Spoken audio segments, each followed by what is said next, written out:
हमारे सदग्रंथ जो है ये अनमोल रत्न है, और हमारे धर्मगुरु इनको समझ नहीं सके, जिस कारण से वो आप भी अपना जीवन नाश कर गए और साथ में हमारे दादे परदादा ने ले डूबे, क्योंकि वो संस्कृत भाषा गणी जानते थे, काशी विद्यापीठ पढ़ाया करते थे।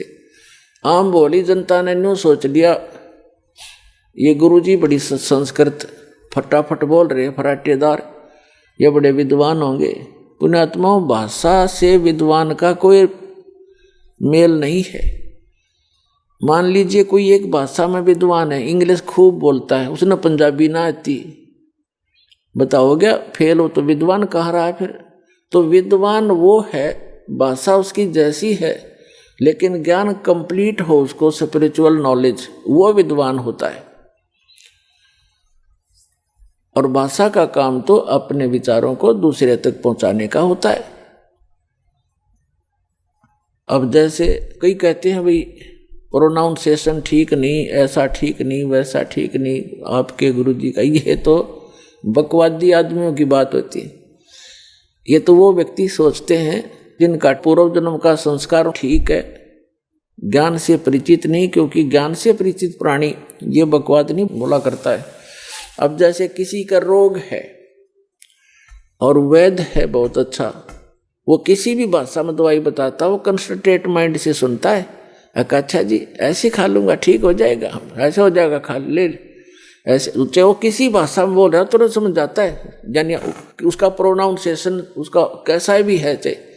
तो पुण्यात्माओं, जिनको मोक्ष कराना है, इन बकवादों में नहीं चलना चाहिए, क्योंकि हमारे परमात्मा कबीर जी वो विद्वान थे, वो खुद भगवान थे, और हमारे जो धर्मगुरु थे वो संस्कृत के ज्ञाता और व्याकरण के में प्रसिद्ध थे। वो व्याकरण की भक्ति पढ़ाया करते थे, दर्ड़ाया करते थे, और यही कहा करते कि कबीर साहब का प्रोनाउंसिएशन ठीक नहीं है, इसने बोलना भी ना आता, काहे का विद्वान होगा, वो तो भगवान था।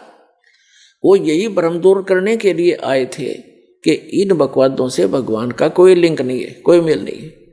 परमात्मा पाने के लिए आत्मा निर्मल हो, मंत्र का जाप ठीक करते रहो, मर्यादा में रहो, और ज्ञान ग्रहण करो, किसी भी भाषा में उपलब्ध है वो ज्ञान होना चाहिए। अब जैसे परमात्मा कहते हैं, जैसे कुंभ कुमार का ऊपर चित्र अनूप, और वस्तु तामद है नहीं जैसे जल बिन कूप।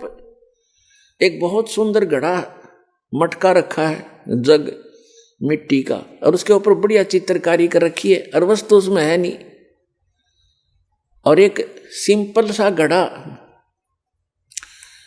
उस पर चित्रकारी भी नहीं, और वो शीतल निर्मल जल से भरा हुआ है, तो के फूका चित्रकारी वाले ने जिसमें बालू रेत ठोक रखा, तो वो जिसके ऊपर कोई चित्रकारी नहीं और सिंपल सा है, खराब सा दिख, उसमें निर्मल वस्तु है, पिए गट गट जान बचाई, तो वो है हमारे लिए पूज्य। तो पुण्यात्माओं, इन सब तरह की बकवादों से हटकर, इनके जो भिन्न भिन्न प्रकार के वचनों से हमारी बुद्धि हटकर इस तत्व ज्ञान पर दृढ़ हो जाएगी, तब तो हम भक्त बनेंगे, तब तो हम साधक बनेंगे। नहीं तो ऐसे विचलित रहेंगे, और विचलित व्यक्ति को भगवान मदद नहीं करता, उसको प्राप्त नहीं होता।